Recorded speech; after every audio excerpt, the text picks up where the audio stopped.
Israel का प्रधानमंत्री Benjamin Netanyahu, America का राष्ट्रपति डोनाल्ड ट्रंप, ये दोनों नेता ईरान से हारने के बाद इतनी बुरी तरह से बौखलाए हुए हैं कि इनको समझ ही नहीं आ रहा है कि ईरान को दबाया कैसे जाए। इनके दिमाग ने काम करना बंद कर दिया है। अजीब व गरीब फैसले ये लोग ईरान के खिलाफ ले रहे हैं, लेकिन ईरान है कि इनसे डरने का नाम नहीं ले रहा है। इनके हर एक फैसले को इन्हीं के अपने लोग गलत फैसला बता रहे हैं। अमेरिका के अंदर डोनाल्ड ट्रंप के हर एक फैसले का विरोध हो रहा है, तो इजराइल के अंदर बेंजामिन नेतन्याहू के हर एक कदम की आलोचना की जा रही है। फिलहाल सबसे पहले बात हम डोनाल्ड ट्रंप की कर लेते हैं, उसके बाद नेतन्याहू की बात करेंगे। कुछ और भी खबरें हैं, वीडियो में आखिर तक बने रहिएगा। डोनाल्ड ट्रंप लगातार ईरान को धमकियां देता है। जब से जंग शुरू हुई है, एक नहीं सैकड़ों धमकियां डोनाल्ड ट्रंप ईरान को दे चुका है, लेकिन ट्रंप की धमकियों का असर ईरान के ऊपर कुछ भी नहीं होता है। एक बार फिर से इसने बहुत बड़ा फैसला लिया है। यह बहुत बड़ा फैसला सिर्फ आपको दुनिया भर की मीडिया पर दिखाई देगा। ईरान के खिलाफ जो डोनाल्ड ट्रंप एक्शन लेने जा रहा है, उसकी ज्यादातर चर्चा हमारे देश की गोदी मीडिया पर और दुनिया भर की मीडिया पर हो रही है, लेकिन ईरान के सामने ट्रंप की यह धमकी भी काम नहीं आएगी। बस मीडिया इसकी बातों को बड़ा चढ़ाकर दिखाता रहता है। देखिए, स्टेट ऑफ हॉर्मुज का समझौता अभी भी नहीं हुआ है। इसने एक पोस्ट करते हुए कहा कि देखिए, मैंने ईरान को बहुत ज्यादा चांस दिया, ईरान को जितना बड़ा मौका डील करने का मैंने दिया है, दुनिया में किसी ने इतना बड़ा मौका नहीं दिया। लेकिन अफसोस की बात यह है कि उन्होंने इस मौके का फायदा नहीं उठाया और वो इस मौके को लेने में फेल हो गए। मतलब डोनाल्ड ट्रंप जो स्टेट ऑफ हॉर्मुज को लेकर डील कर रहा था, जिसमें इसने कहा था कि हम नाकेबंदी हटा देंगे, आपके ऊपर जो प्रतिबंध लगे हुए हैं उसको हटा देंगे, बस आप स्टेट ऑफ हॉर्मुज खोल दो। ईरान ने इनकी बातें नहीं मानी। ईरान ने कहा कि हमारी जो शर्तें हैं पहले आप उनको पूरा करो, उसके बाद ही स्टेट ऑफ हॉर्मुज खुलेगा।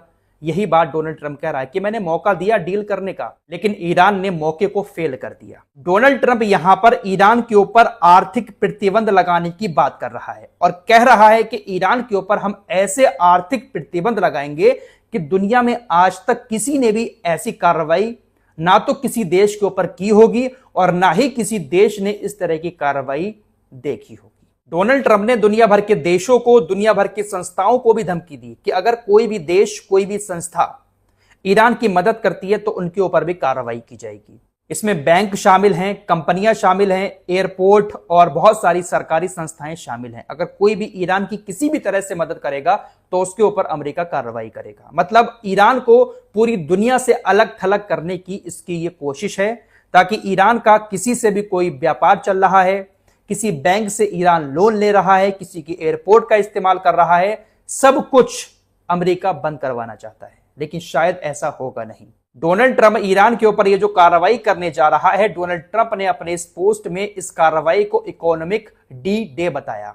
आसान भाषा में कहूं तो अमेरिका ईरान के ऊपर आर्थिक दबाव डालना चाहता है ताकि ईरान दब जाए और हमारे सामने सरेंडर कर दे। लेकिन डोनाल्ड ट्रंप की इन धमकियों का ईरान के ऊपर कोई असर नहीं पड़ेगा। साथ ही साथ जो चाइना जैसे देश हैं, उसके ऊपर भी ट्रंप की किसी भी धमकी का कोई असर नहीं पड़ेगा। इस तरह की धमकियां डोनाल्ड ट्रंप पहले भी ईरान को दे चुका है। जब डोनाल्ड ट्रंप ने पहले ईरान के ऊपर आर्थिक प्रतिबंध लगाने की बात कही थी, तब चाइना ने पलटकर जवाब दिया था कि ट्रंप का कोई भी प्रतिबंध चाइना के ऊपर लागू नहीं होता है और चाइना से ही ईरान ज्यादा लेन देन करता है। और भी देश है, हमारे देश से भी व्यापार करता है ईरान। बहुत सारे देश इसकी बातों को नहीं मानेंगे। हाँ, इसके जो बिल्कुल करीबी हैं, जो इससे डरते हैं, वो देश शायद मान जाएं, जैसे अरबी देश, लेकिन ज्यादातर देश इसकी बातों में नहीं आएंगे।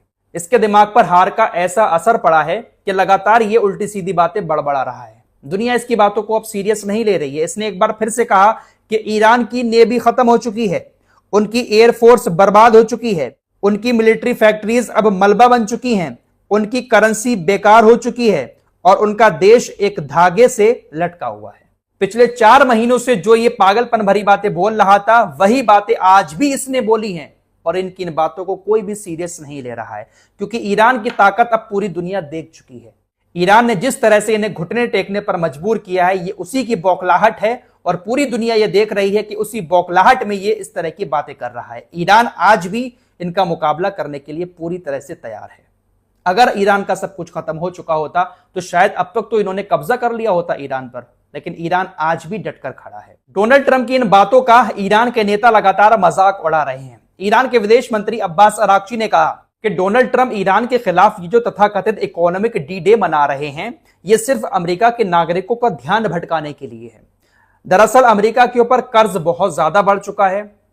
कर्ज का ब्याज लगातार बढ़ता जा रहा है। उन तमाम चीजों से ध्यान भटकाने के लिए ये ईरान के ऊपर एक्शन लेने की बात कर रहे हैं। ईरान के जनरल मोहम्मद रजा नकवी कहते हैं कि अमेरिका के मौजूदा राष्ट्रपति बहुत ही कमजोर सोच वाले और बचकाने हैं। उनके पास कोई दूर की सोच नहीं है।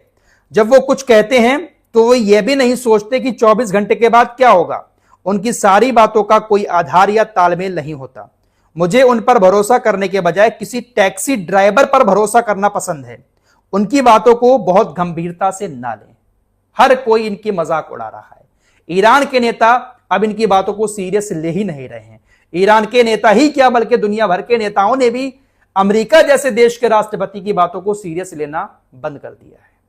अमेरिका का एक दौर था, लोग डरते थे। अमेरिका का राष्ट्रपति किसी देश के खिलाफ बोल देता था तो दुनिया में बहुत बड़ी बात उसकी मानी जाती थी। लेकिन डोनाल्ड ट्रंप ने पूरी तरह से भद पिटवा दी है। कोई भी इसकी बातों को सीरियस ले ही नहीं रहा है। यहां पर मुझे कुरान की वो आयत याद आती है, वह तो इज्जो मन तशा व तुज़िल्लु मन तशा। सब कुछ होने के बाद भी एक इंसान दुनिया में ही मजाक का पात्र बन चुका है। दुनिया भर में मजाक उड़ाई जा रही है अपने आप को सुपर पावर कहने वाले डोनाल्ड ट्रंप की। अब नेतन्याहू की बात कर लेते हैं। यह भी बहुत उड़ता था, अपने आप को बहुत ताकतवर मिडिल ईस्ट में नेता समझता था। लेकिन इसकी भी औकात ऐसी हो चुकी है कि कुर्सी बचाने के लिए क्या क्या करना पड़ रहा है। सीरिया के ऊपर इसने हमला किया। इसने कहा कि सीरिया के बेस पर तुर्की के सैनिक तैनात थे, इसलिए हमने वहां पर हमला किया। इसके इस हमले की अमेरिका ने भी निंदा की कि इस तरह से सीरिया के साथ तनाव नहीं बढ़ाना चाहिए। एहुद बराक इजराइल के पूर्व प्रधानमंत्री हैं, इन्होंने भी इसके इस हमले को बहुत बड़ा बेवकूफी वाला हमला बताया और इसने कहा कि इजराइल का प्रधानमंत्री नेतन्याहू ये सिर्फ और सिर्फ अपनी राजनीति चमकाने के लिए कर रहा है। इजराइल के लोगों को सुरक्षा के नाम पर डराकर इस तरह से इसने सीरिया के ऊपर हमला किया है ताकि इसका फायदा इसको चुनाव में हो सके। यही बात तो मैंने आपसे कल कही थी कि बेंजामिन नेतन्याहू सिर्फ और सिर्फ चुनावी फायदे के लिए एक जंग चाहता है। यही बात इसके नेता भी अब कह रहे हैं कि बेंजामिन नेतन्याहू सिर्फ और सिर्फ अपने राजनीतिक फायदे के लिए यहूदी लोगों को डर दिखाकर सुरक्षा के नाम पर मिडिल ईस्ट में हमले कर रहा है। तुर्की के सैनिक वहां पर मौजूद नहीं थे, साफ कर दिया है। सीरिया के विदेश मंत्रालय ने कहा है कि यहां पर आए थे तुर्की के सैनिक सिर्फ ट्रेनिंग देने, हमारे सैनिकों को कुछ चीजें समझाने, लेकिन अब वहां पर सैनिक तैनात नहीं थे। साथ ही साथ इस एहुद बराक ने कहा कि तुर्की से हमारा कोई लेना देना नहीं है। तुर्की ईरान की तरह नहीं है। ईरान हमारे साथ जंग कर रहा है, परमाणु हथियार बना रहा है। तुर्की नाटो का मेंबर है, तुर्की परमाणु हथियार नहीं बना रहा है, इसलिए हमें तुर्की से कोई खतरा नहीं है। सिर्फ और सिर्फ राजनीति चमकाने के लिए बेंजामिन नेतन्याहू इस तरह से हमले कर रहा है। यह पूरी तरह से पागलपन है, बेवकूफी भरा है। इस तरह की चीजें इसके देश के लोग ही इससे कहना शुरू कर चुके हैं। बेंजामिन नेतन्याहू और डोनाल्ड ट्रंप की हालत बद से बदतर हो चुकी है और यही हाल रहा तो ना तो आगे अब ट्रंप अपनी कुर्सी पर बैठ पाएगा और ना ही बेंजामिन नेतन्याहू दोबारा से प्रधानमंत्री की कुर्सी पर बैठ पाएगा। इज्जत और जिल्लत दुनिया में ही इनके हिस्से में आएगी। दरअसल बेंजामिन नेतन्याहू तुर्की से चिढ़ क्यों रहा है? खबरें ऐसी आ रही है कि तुर्की ने सीरिया के बॉर्डर पर, सीरिया के अंदर कुछ ऐसे रडार सिस्टम लगा रखे हैं कि वो रडार सिस्टम इजराइल के लड़ाकू विमानों को भी ट्रैक करके मार सकते हैं। सीरिया के बॉर्डर पर लगे हुए हैं और सीरिया का बॉर्डर ईरान के करीब भी है और जॉर्डन के करीब भी है। तो जॉर्डन तक तुर्की ने कुछ रडार सिस्टम लगा रखे हैं।